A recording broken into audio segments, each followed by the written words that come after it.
Hello class, hope you're doing well. Today we're going to talk about the process strategy, which is one of the strategies available for Essay 1. So I will go ahead and share with you the textbook chapter. We will go over the textbook chapter. I will give you afterwards some of my own pointers on how to improve the process strategy. And then we will practice it in a Word document, generating a thesis and topic sentences. So the purpose of a process essay is to explain how to do something directional or how something works, informative. In either case, the formula for a process essay remains the same. The process is articulated into clear, definitive steps. Almost everything we do involves following a step-by-step process. From learning to ride a bike as a child to starting a new job as an adult, we initially needed instructions to effectively execute the task. Likewise, we have likely had to instruct others, so we know how important good directions are and how frustrating it is when they are poorly put together. This is a good point. You really want to make sure that your instructions are very clear, that they're chronologically ordered, that sort of thing. So the process essay, we'll jump down here to the structure of a process essay. The process essay opens with a discussion of the process and a thesis statement that states the goal of the process. The organization of a process essay typically follows chronological order. It would be kind of silly if it didn't, right? Because then you would make the lasagna in reverse order. That wouldn't exactly work, right? The steps of the process are conveyed in the order which they usually occur, and so your body paragraphs will need to be constructed based on these steps. If a particular step is complicated and needs a lot of explaining, then it will likely take up a paragraph on its own. But if a series of simple steps is easy to understand, then the steps can be grouped into a single paragraph. I like to use what I call categorical steps to lump a lot of mini steps into one specific category. We'll talk a little bit after that about that after this. The time transition phrases covered in narration section are also helpful for organizing process essays. So you can see the table of transition words and phrases for expressing time, which is very useful. Words such as first, second, third, next, and finally are cues to orient readers and organize the content of the essay. Remember that transitions are very important because if you have a paragraph without transitions, you don't really have the flow that you need. That's really just like a grouping of sentences. It's not a paragraph unless it operates as a cohesive unit. Finally, it is a good idea to always have someone else read your process analysis to make sure it makes sense. Once we get too close to a subject, it is difficult to determine how clearly an idea is coming across. Having a peer read over your analysis will serve as a good way to troubleshoot any confusing spots. This is true just generally with most of your essays, although be sure that when you do peer review and you give your essay to someone else to read, or you read someone else's essay, that you don't make too many minute corrections, because if you make 1,000 little corrections, you are bordering on, if not directly guilty of, excessive collaboration, which is a form of academic dishonesty. Okay. So for writing a process essay, you want to choose a topic that is interesting, relatively complex, and can be explained in a series of steps. As with other rhetorical writing modes, it is best to choose a process that you know well, so that you can more easily describe the finer details about each step in the process. Your thesis statement should come at the end of your introduction, and it should state the final outcome of the process you are describing. Body paragraphs are composed of the steps in the process. Each step should be expressed using strong details and clear examples. If you are writing a directional essay, you should provide every detail necessary for your reader to complete the process. How many of you have ever tried to assemble something from IKEA and the directions weren't clear? If you've ever been in that situation, you know how frustrating it can be to lack those details and to not have the ability to perform the task effectively. If you are writing an instructional essay, your body paragraph should explain the process and how it works, although you should not expect your reader to be actually performing the process. Maybe they will. If you write me a recipe, I might be tempted to go and prepare it if it's good enough. Use time transition phrases to help organize steps in the process and to orient readers. The conclusion should thoroughly describe the results of the process. My preferences about conclusions have been stated before. I prefer that you don't repeat what you've already said and that you try to address open-ended issues and achieve the tone of closure, because I don't really understand why it is that we're told to repeat ourselves in the conclusion. I just spent a number of pages reading your essay. So then why do I have to read it again in condensed form? Okay, so one of the cool things about your textbook is that it has sample essays that you can look at and use to inform your own essay writing process. So I won't go over this one too much other than just to tell you it's there. And they start with an outline. Lots of people like to start with an outline. It's a good way to organize your essays. As long as you go ahead and start with your thesis and your topic sentences and then do hook, line, and sinker like I told you the other day. You can organize that into an outline, or you can just carry out the process if you can commit it to memory. So this is pretty cool. If you want to check it out on your own, there's an entire sample process essay. It's pretty good. I don't have very many complaints about it. And so if you want to check that out, you can. So for the remainder, let's try our own hand at the process strategy. We won't write an entire essay. Of course, that would take a very long time.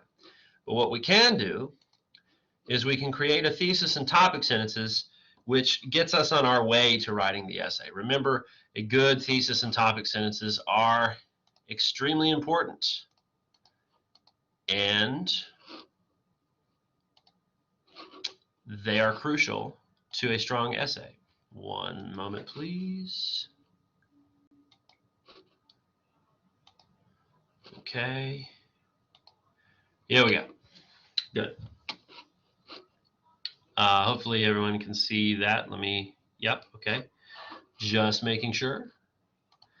Now, so for process, or really any essay writing, you have to start by choosing a topic. What is your topic? Now, we know the strategy, okay? You guys are going to see how crappy of a typist I am. Okay, the strategy is process, okay? So then we need a topic that fits the process strategy. Lots of people do like family recipes and stuff like that. The topic that I like to use just for, especially in my in-person classes, because it's so fun to watch carry out, is how to make ramen noodles, or instant noodles, or whatever you want to call them. And the reason that I choose this as a topic is because I did it one time just kind of as a joke. And then I realized that everybody makes ramen noodles differently, and everyone feels very, very, very strongly about the way they do it versus the way that other people do it. And that students were adamant about either breaking the noodles or not breaking the noodles, or leaving some of the broth in, or straining it all off, or adding things. And if you do add things, what do you add?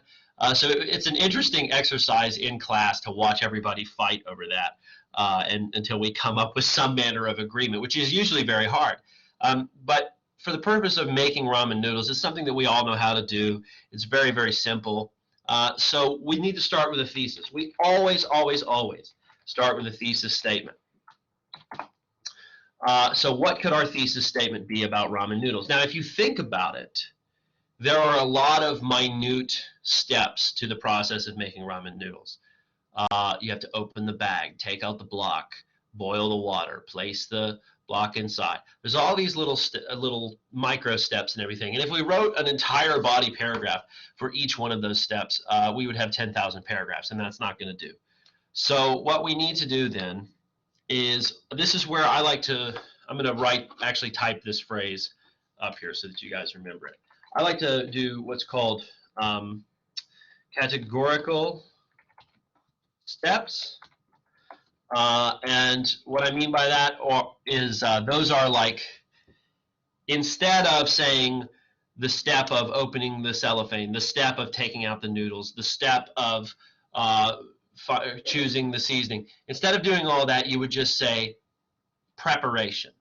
Because all of those things, removing the noodles from the package, finding a proper saucepan to cook things in, or people say use the microwave.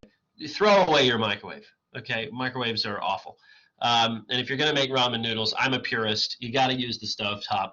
I know instant gratification is a big deal for people today, but so that would all be covered in the preparation step. Then, of course, the actual like cooking the noodles and straining them and bringing the water to a boil, all of that would be part of the cooking step. And then the last step would be like, you could say presentation, right? That's where you put it in a bowl and you add all the extra stuff to it and you decide whether or not to leave water. So what we could do then is the process of making the perfect bowl of ramen. I think we'll capitalize that because that's a specific brand, right? Maybe it's not. Maybe it's a type of noodle. We'll leave it lowercase. The process of making the perfect bowl of ramen noodles can be achieved in 3 simple steps: preparation, cooking, and presentation. All right. Now, your textbook is going to say, you could just say something like, ramen noodles are the perfect college snack for when a student is on the go. And that would be a good thesis statement. And they're not wrong, because we know that the main idea essentially is about preparing ramen noodles. But I like to use the subpoints, especially with process, because chronological subpoints really help you organize everything. And of course, now if we want to come up with the topic sentences, which is the next thing that we need, all we have to do is extrapolate each of these subpoints into its own topic sentence. So, for example, the first topic sentence, topic sentence 1, is going to be preparation. Okay, so to prepare ramen noodles, you must select the flavor,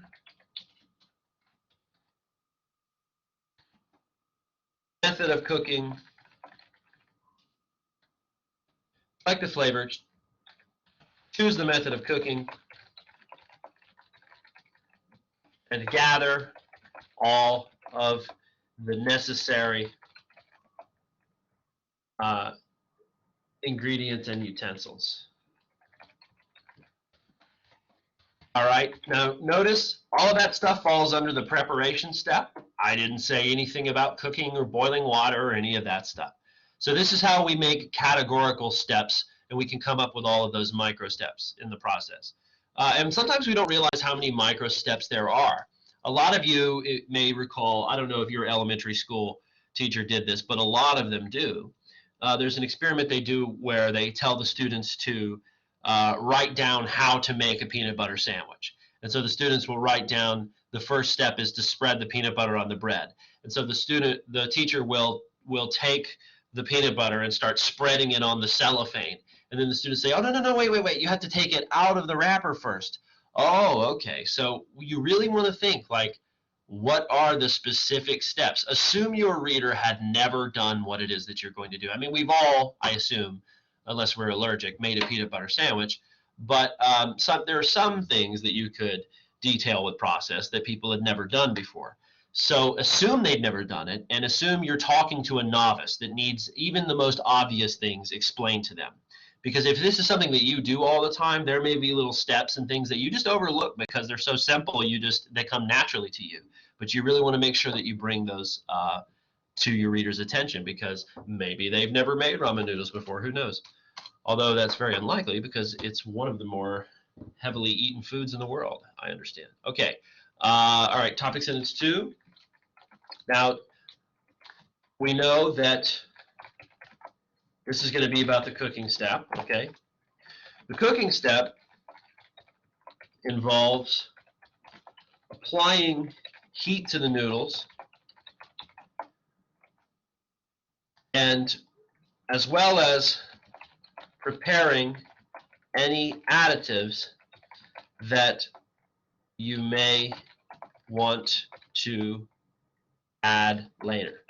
All right, so like what I mean by that is some people put like an egg on them. Well, you would want to cook the egg in the cooking step, and then in the presentation step, you would put the egg on top, right? So those are two different things. So you're going to want to apply heat to the noodles. I said apply heat. That seems a little awkward, but I left it sort of open-ended in the first one if you were going to pick a microwave or a stovetop. If it had been just me, I would have gone with the stovetop and just ignored the microwave, but we're leaving it open-ended because I know some of you out there may be screaming, no, no, microwave is the only way to do it. And you're wrong, and it's okay to be wrong, but that is the case.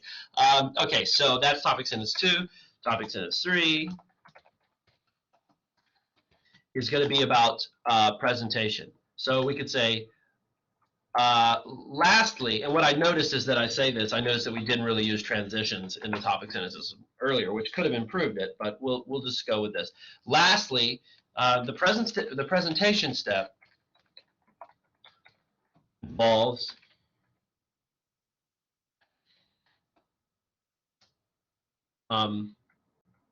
measuring the desired amount of broth for the bowl, choosing a proper dish,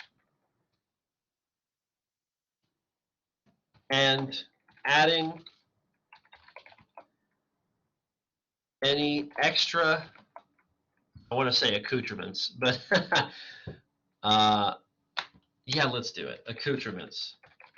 This is your word of the day. To improve the flavor.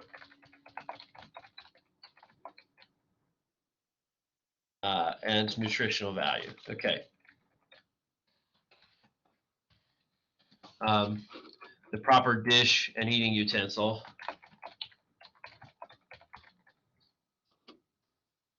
Okay.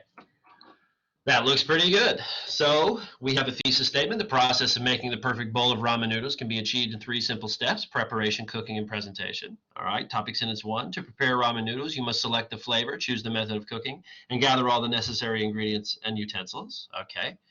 Topic sentence 2. The cooking step involves applying heat to the noodles as well as preparing any additives that you may want to add later. Okay, that's pretty good. And then lastly, the presentation step involves measuring the desired amount of broth for the bowl, choosing a proper dish and eating utensil, and adding any extra accoutrements to improve the flavor and nutritional value. The last one is a little bit wordy, but we'll keep it. These work. We have a strong thesis and a strong topic sentences. So a strong topic sentences, not a strong. So what do we do next? Well, next comes hook, line, and sinker. Your sinker is your thesis statement. Your hook is an attention getter. Your line is all of the relevant context that's needed to establish the thesis statement. And that makes up your intro paragraph. So what would be a good hook for ramen noodles? Just describe something. Describe the chaos of being a student and needing to eat on the fly and knowing that you have this wonderful ramen noodle delicacy to see you through these trying times. That would be a good way to hook somebody, because people can relate to that. They'll be like, oh yeah, I remember the days when I too had to eat in 5 minutes because I just woke up. So that would be a good way to catch someone's attention. Or maybe you could like describe how delicious they can be, because with the proper amount of alterations, they really can be quite delicious. So a vivid sensory description of that might be a good way to hook your reader. Another good way to hook your reader is to list the annual number of instant noodles consumed, individual portions of instant noodles. I looked it up and it's in the billions. It was a very striking number. So remember, striking statistics, another way to get a good hook on your reader. Then comes the line section. What do people need to know about ramen noodles in order for the thesis to make sense? The line section would have things like how long they've been around, what types of meals you can make out of them, how versatile they are. You can eat them dry, you can use them as like croutons on salad, or you can prepare the noodles themselves. You can cook them quickly or with a little more care. There's all sorts of variables. Anything we need to know to sort of paint the picture of what these noodles are and why we're taking the time to write about them. And then, of course, the sinker is your thesis statement. Then you take each of these topic sentences and you use them to start the body paragraphs. Afterwards, you would just add supporting details. Explain the steps in detail. the preparation step. What are all of the things you need to do? Try to put it in chronological order, make a list, use transition words, and create strong body paragraphs with each of these topic sentences that are going to explain very carefully the process of creating the perfect bowl of ramen noodles. And then, of course, the conclusion. Remember, all I say about the conclusion is don't repeat yourself. It's a good point. It's a good place to ask open-ended questions. You could also, maybe you focus on one method of preparation, but at the end, at your conclusion, you want to bring up all the other ways that you can alter or add things to ramen noodles and the different directions that you can take it. There's a lot you can do in the conclusion. You just don't want to repeat yourself, which is, I know that a lot of you have heard that before. You always summarize in your conclusion, but I don't like it. I don't like it because I've already read all that and I don't need to read it again. So hopefully this helps. This will accompany the chapter reading for you to study this strategy. So please make sure you read over that yourself. Please make sure you take a look at the sample process essay that your book provides, as well as the table of transitions to show time. And please understand that some of what I told you as my own personal tips and tricks may not be in the book, but it doesn't make them wrong. The English discipline is a little more fluid than some of the other disciplines, like say physics or something, where there's one right way to do things. In English, we have a lot of stuff that we can do. Some of it's kind of preferential or based on your individual instructor. So I hope this helps, and please reach out to me with any questions by email. Thank you so much.